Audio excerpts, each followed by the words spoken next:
watching Griffon Sports Insider, presented by Spine and Sport Physical Therapy. Now, here are your hosts, Brett Easley and Ryan Menley. The Griffon women's top dog claws closer to the top of an all-time list, while the Griffon men go above the rim but continue to fall as their losing skid continues. Hello and welcome. Basketball struggles continue, but we begin with a little off-season football, Brett Easley. Let's begin with a little off-season football. There's been no off-season for Greg Zuerlein, and that's a really good thing. Zuerlein is currently the #1 ranked kicker in the upcoming NFL draft, according to ESPN Insider's draft board. He did nothing to hurt his stock this past weekend. Zuerlein helped lead the West to victory in the East-West Shrine game Saturday in St. Petersburg, Florida. The Griffon kicker hit a 35-yard field goal, went 3 for 3 in extra points, and executed an onside kick in the victory. Now, it's not official yet, but Zuerlein likely will take part in the NFL Combine next month. Meanwhile, a different kind of kicking at Western this past weekend. Well, that's right. I never thought I'd read this on a prompter, but neon and spandex took over the Griffon Indoor Sports Complex for the second annual Zumba in the Roomba. Good fun, great cause. All right, let's shake it!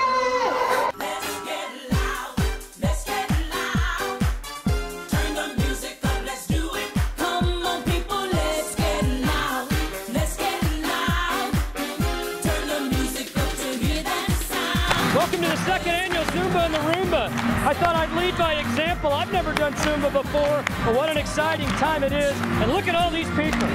My goodness, my mother-in-law's even here. What about Zumba? Are you kidding me? I love it. We're having a great time. This is a good cause. It benefits women's athletics here at Missouri Western. 2 volleyball student athletes, Lindsay Partridge and Meredith McCormick. Ladies, you enjoying yourself? Oh, yeah. I don't know what I'm doing. Not only is Zumba a good test of physical fitness, it also tests whether or not you can do 2 things at once. Ma'am, can you do 2 things at once? Yes, I can. Do you have any idea what Zumba is? What are the advantages to being one of the few men here among about 400 women?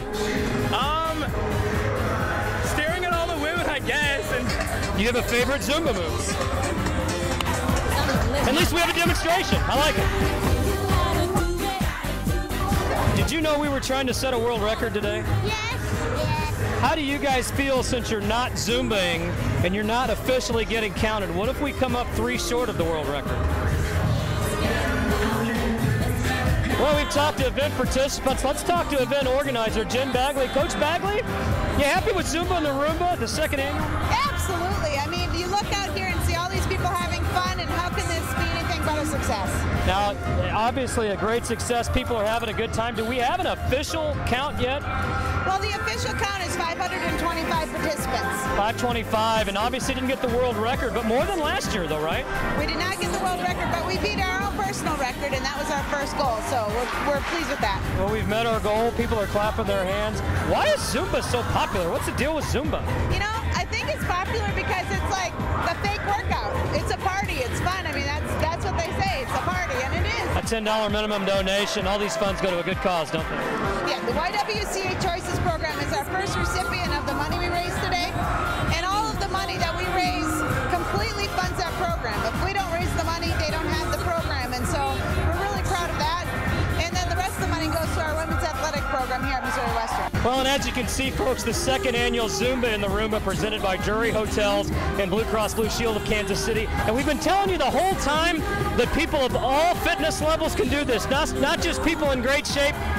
Case in point, my co-host Ryan Menley. Look at this, never done it before, and he is an absolute Zumba all-star. He is setting the example here for all of these folks. I think next year at the 3rd annual Zumba in the Roomba, he just might be on stage himself up there with the real professionals. Ryan, you're a real professional at this, aren't you? yeah, That pretty much says it all, folks. He's out of breath, we're all having a good time. Zumba in the Roomba, part 2 for a good cause. And even you had a good time. Yeah, it was great fun. And your Zumba workout video is coming out soon, right? Yes, it was a good cause. That's what I thought. Coming up, Griffon Hoops tries to get back on the winning track after a frustrating, gut-wrenching, heartbreaking month. That's next on GSI. The most helpful physical therapist in the world on balance. Don't lose it.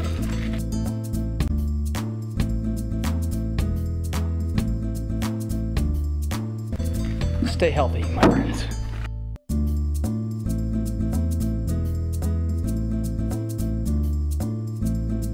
most helpful physical therapists in the world on dodgeball. You'll never know when three-dimensional flexibility will come in handy.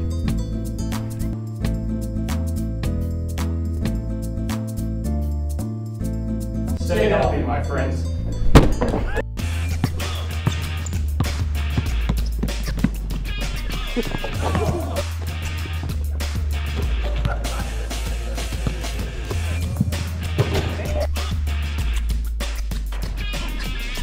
All right, guys, I think we're ready to go. Close out January with your basketball fix. Western with a doubleheader against Washburn Saturday afternoon, and Fort Hays comes to town this Monday night. Why can't you be more like that? Why can't you dunk like that?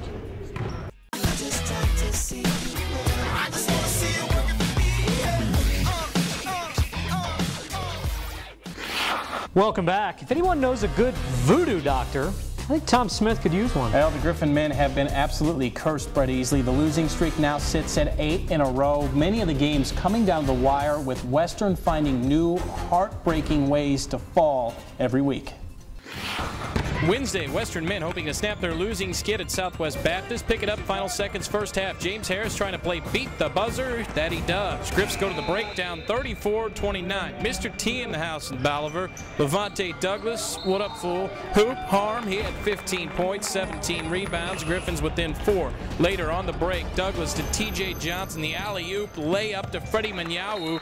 Griffs within 3, but they could not close the gap from there. Baptist, 11 of 40 from 3 range. They shot just 32% from the floor as a team, but they killed the Griffins on the offensive glass, and they hand the Griffs their 7th straight loss, 65-61 the final. Round 2 of the MIAA slate beginning Saturday in the Fieldhouse. Tom Smith's Griffs trying to snap a 7-game losing streak, taking on Pitt State. Western down as many as 12 in the second half. Here they come. James Harris throws it up for T.J. Johnson, who throws it down. Another look at this. Johnson actually jumped over Harris for the jam. That's sweet. Later, Harris driving the length of the court, going below the rim and one. He had 21 points on 7 of 11 shooting. Griffs within 4, but Pitt just punishing the paint Saturday. Javon McGee, a wide open lane, dunks it with his elbow. Under 2 minutes to play. Western down 3 now. Pick and pop. Alex Taluka and Fumu Pimbe for the tie. Got it. We're all knotted up at 65. The Griffs had a 2-point lead in the final 20 seconds, but the defense breaks down. Pitt freshman Sam Pugh, no one is on him, and he drains the wide open 3. Pitt back on top by 1. Other end, Western trying to make something happen. Harris gets tied up on the drive. Whistle blows. Jump ball right? Wrong. Refs call a travel on Harris. He can't believe it. Neither can Coach Smith. And Western's longest skid in 15 years moves to 8 in a row as they drop another heartbreaker, 69-67 the final. Right now, I can't even understand what's going on. We're fighting, we just can't close it up. It's very frustrating as a team, as an individual. I know the coaching staff frustrated. We just frustrated as a family. Just keep working. We're never going to lay down. We got 9 games left. We're going to keep working hard as we can. Like, we ain't got no games left for the rest of our life. So we're going to keep pushing as a team, as a program. Joining us now, head men's basketball coach Tom Smith. We just heard from Levante Douglas, James Harris. Both of those guys still searching for answers. Both of them frustrated, but both of them said, just got to work harder. It's not like they've given up on anything. You know, I know these kids, and I said it to them after the game the other night against Pittsburgh. You know, I wish you could be rewarded, because you deserve to be rewarded. You do not deserve to get daggers in the heart like we've been getting, and I think that's the hardest thing about watching a team like this that has worked really, really hard. And we know, and we've said from day one, we're not the overly talented. We know that. We knew it coming in here. Everybody has to perform at a high level, but certainly the work ethic of this team, you know, bodes for them to do better and not have their hearts cut out. Talk about Levante Douglas. You heard the sound, and this is a guy that goes double-double on Tuesday night. Arguably could have had 20 points, 20 rebounds, very close. Right. Has a solid game Saturday afternoon, and this is, again, a guy that has said we need to work harder if we want to get it done. And it's nice to see a senior, a leader, and a guy that's been in the fold come out and play that hard, isn't it? Well, and there's nobody that's more frustrated than Levante. I can guarantee you that. I mean, I could you know, if ever you've seen tears in kids' eyes, I've seen it, and the hurt that occurs when when someone hits that last second shot against you to beat you or close to the last second. But he has been the leader. He's been the guy who's come out every day and said, we're going to work hard, we're going to do this, and if I'm doing it, then everybody else is going to do it, and that's what you expect from your seniors. And again, this is foreign territory. I mean, even as pointed out, for me, it's the longest losing streak I've had in my career in 37 years. So it's not easy for any of us, but to have that kind of leadership, I think, makes you feel pretty good. And pointing out real quickly again, but we set out to get a better character kid. I mean, we wanted kids with higher character, and I think that's exactly what we've gotten so far. Talk about your freshmen. They're starting to play a little bit more. Reed Mells has been in the mix the entire year. Freddie Manyawu plays some very valuable minutes Tuesday night, scores 8 points. Tevin Harris starting to see a little bit more time, and they're starting to mature a little bit, aren't they? Well, I think so, and I think, Reed, there's no question Reed, Reed has his confidence levels high. He knows he has, and I don't want to see it diminish. And I think that's one of the hard things right now is that or not hard, but I think it's something in the direction that we're going to have to move to get these kids more playing time. I think you're going to see Reed in a lot more because we want to evaluate and see exactly where he's going to be starting next year. Freddie, I think, has a lot of upside to him. He needs to develop some things, maybe a little jump shot, a little move off the dribble, that type of thing. Tevin is very, very athletic. We really haven't seen how athletic Tevin is. He really hadn't been in long enough for long enough periods of time that you've been able to really see that. He needs to do a little better job maybe of picking up the concepts of what we're trying to do, and if he does that, I think all three of them are going to develop into good players. Talk about Wednesday now. You go on the road to Emporia. That's a team that beat you at home in a heartbreaker early on in the conference season. It's a team, Emporia, that just got thumped by Northwest. Now you got to go there. Talk about playing the Hornets. We've said many times, it's not who you play, it's when you play them. And we came into Hayes after Hayes had gotten beat up pretty good at home by Washburn earlier in the season, and we got an entirely different Hayes team. I think we'll probably see a different Emporia team than what showed up yesterday against Northwest. But again, I think it's a winnable game, and it's certainly one that we're going in thinking we can win. Then you come home on Saturday, Washburn comes to the Fieldhouse, and arguably the first time through the schedule, the night we played them, I'm not so sure they weren't the best team I saw in the league. That's going to be a tough one too. I think they were. I think the night we played them, I don't think it was just us. I think that they were really, really a solid team, and I think they still are a solid team. I've said this before. I don't think on the men's side of the MIAA, overall the league is very strong. But if you say, are the teams at the top, is it a top-heavy league? I don't think so. I really don't. I think when you have four teams, tied for the top, and then the other team one game off, it probably shows more balance than ever before. Okay, Coach Smith, Easley's tantalizing too. You ready for these? These are good questions this week, by the way. They get harder every week, don't they? Just my answer last week made me popular at home. I bet it did. I bet it did. I remembered our This one might make you popular at home too. I don't know, maybe not. The word Zumba, I'm curious. Zumba's been in the news a lot lately. Is it a verb, a noun, or an adjective, or is it all? Well, it has to be a verb. I think you could do it. I think you could noun it or adjective. That's what I said. I got to thinking about that verb, but I would agree with that. Yeah. I think there would be a verb. Yes. Secondly, assuming you watch football games on Sunday, correct? Who is the biggest GOAT? Kyle Williams, the punt returner for San Francisco, Billy Cundiff, the kicker from Baltimore, or Lee Evans, the person that arguably dropped or had the ball knocked out of his hands in the end zone for Baltimore? Lee Evans. Lee Evans, he said. I know you want me to say Cundiff, but wow.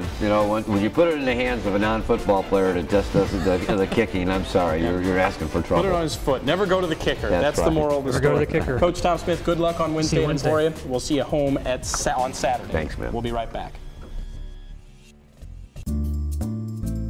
The most helpful physical therapist in the world on neck pain. I can fix it. Spine and Sport. Stay healthy, my friends. The most helpful physical therapist in the world on rocker shoes. No.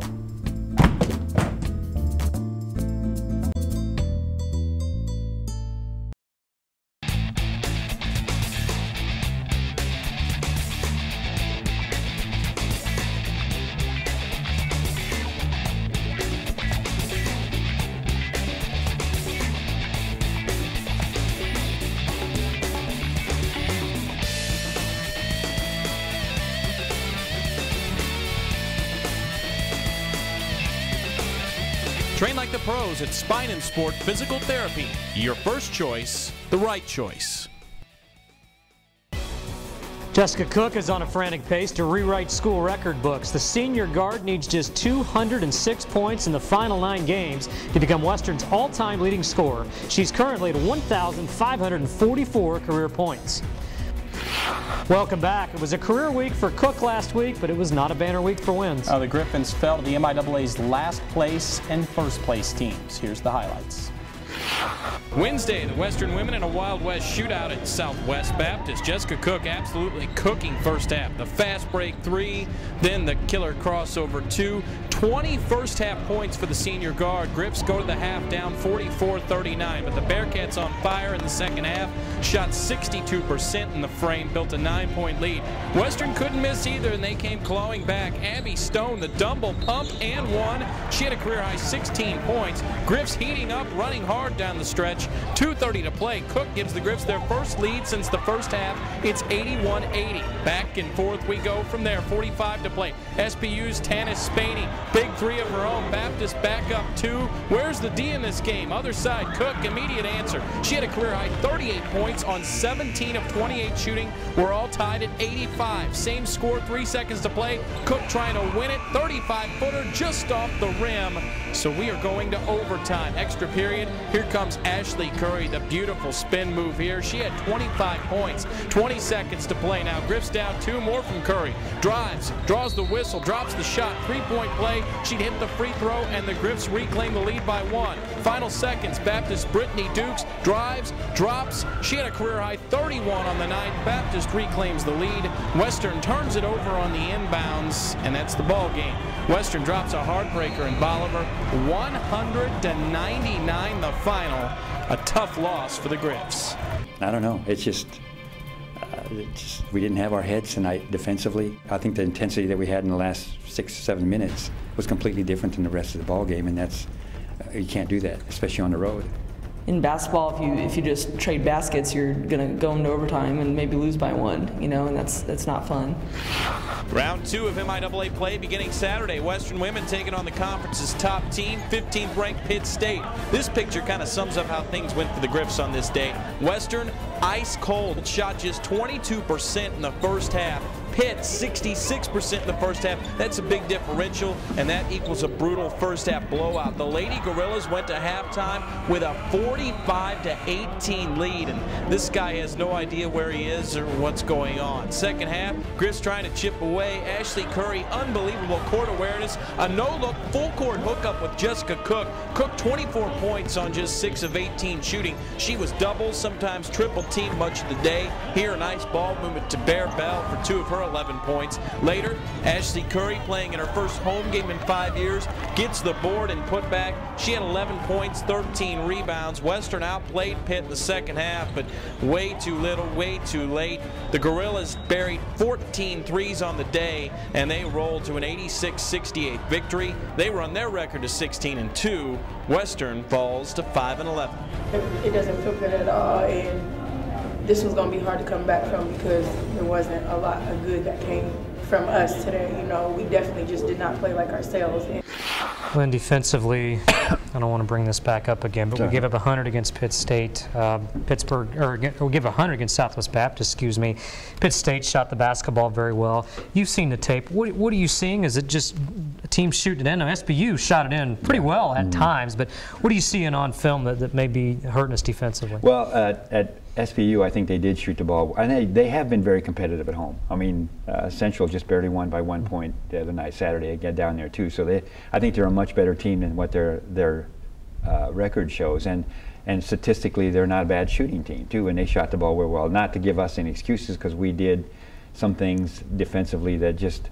Our problem, a lot of it is in transition. When we come back on defense, we lose track of who we're supposed to guard, and then our leadership on the court, as far as vocal leadership on the court, has not been very good at being able to direct people and say, I've got this player, you take mine. Or you take 22, I got 33. And we don't communicate very well. And that's been something we've addressed many times, and it just hasn't gotten much better. And We've had some success with pressure, full court pressure. Do you do that earlier in games just to mix it up a little bit, or do you continue only using that press when you need to? And that's a very, very good question, and it's not the first time it's been asked in the last few days. But and I'm not sure. My response to that is, and the reason I've been hesitant to use that more earlier in a ball game is because the players that make that press successful are having to play anywhere between 35 and 40 minutes a ball game right now. And if we get into that press early and kind of continue to keep that press going on for 40 minutes or more often during the course of a ball game, I'm not sure that those players can maintain the intensity that they need to throughout a 40-minute ball game since I'm calling on them to play so many minutes of a ball game. That's why I'm hesitant to do it early. The substitutions have been a bit sporadic. We've seen girls who didn't play a game before that are getting in. What's your thought process on that? Just kind of you're going with different rotation, not even really rotations, but just different people in at different times. Well, the fact that we've had a great deal of inconsistency. Statistically, we've been so inconsistent, it's almost trying to find out in that first half who's here tonight, who's going to be able to be a positive contributor tonight, and then kind of go with that as the game progresses. And when you're playing inconsistently and you're bringing players in who haven't been real consistent in what their performance has been over the course of the season so far, it is kind of okay, who's here tonight? Who's up tonight? Who's going to do it? And it's kind of pick a number out of the hat sometimes, unfortunately. Well, you lose to the first place team in the conference on Saturday. Like to say it's going to get easier this week, but it's not, because you go to the other top 3 teams in the conference. Wednesday at Emporia, Saturday back home against Washburn. Just your thoughts on those 2 teams. You've already seen them once. You've seen them without Ashley Curry. What do you think will be different? What do you hope will be different? We just have to be much more consistent on both ends of the floor and on the same night. We can't just play good defense and score and shoot 22% either. That's not going to do it either. So it's putting it together on both sides. See you at Emporia on Wednesday. We'll be right back. I'm Fred Schunkweiler. I'm a physical therapist. I own Spine and Sport Physical Therapy. You know, we treat athletes, we specialize in that, but the industrial athlete is somebody that gets hurt at work. I'm a police detective with the City of St. Joseph. I'm a welder. I had shoulder surgery. And ended up having to have back surgery. Professional athletes, they make a livelihood on the field. Well, an industrial athlete, they make their ends meet at work every day. And if you get injured at work, you want to get back to work as fast as you can so you don't miss a paycheck. And we specialize in that, and we have the resources and the facilities to help you get back to work faster. That's what the pool does. In the pool, I attribute the pool to a lot of the recovery and the speedy recovery to get me back to work quicker. You know, I need to be back at work. Therapy was wonderful, about 8 weeks straight of it, and I'm great. I'm back to work, 100%, no pain at all. It is different. They take a different approach to it, but they help, and it works because they care, and they work really hard to get you back. They did a great job. Spine and Sport Physical Therapy, your first choice, the right choice.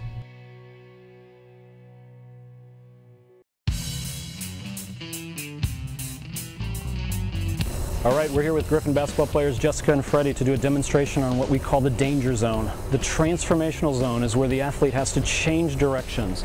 That's where the muscles have to change from lengthening to shortening, and that's a critical concept in injury prevention, specifically ACL injury prevention. So here's a defensive shuffle drill that we're going to talk about the danger zone. Okay, Jessica and Freddie are going to shuffle this way. When they get down here, they got to change directions. They're going to freeze right here. Jessica's reaching across her body to wind up this hip. This hip needs to help that ACL so that that ACL doesn't twist and tear. We need a strong hip. So that's the ability to decelerate that so they can now accelerate the other way. Go ahead down the other side. As they come down the other side, they're going to reach across, reach down, then you're going to come back. As they come back, they're going to do one more time reaching down. Good, and you're going to go back. Now this time we're going to change it. We're going to tweak it. They're going to reach up, because now that hip has to get used to not being there for the ACL. The ACL's got to be strong with the thoracic spine and the core. Excellent job. They come back down, they reach up. Now what we're going to do, we're going to change this. We're going to add some tools to tweak that hip and that knee even more. So as we do the same shuffling drill, by adding some resistance, by adding some oscillations, that's going to facilitate the core that much better to help that ACL. So Jessica's got a band around her ankles. They're going to go ahead and shuffle down. They're going to go shuffle down. There you go. So now her hips are loaded even more. She's got to work her hips. Go ahead and come on back, Jessica. You can go as fast as you can. Just come back down. Awesome job. One more time down and back. Very good. Great way to strengthen the hips to help the ACL. Now Freddie on the other side, he's got a different device. He's got an oscillatory device. As he shuffles down, that oscillatory device is really working his core. It's shaking him all about, making those abdominals work really hard. He's now going to change that device to vertical. He's going to raise it up and he's going to shake it in a different direction. So now that works that core in a different direction. That right there is a three-dimensional core workout to help that ACL, to help that hip support it so we don't get an ACL injury. That right there is a great train like the pros exercise in the danger zone.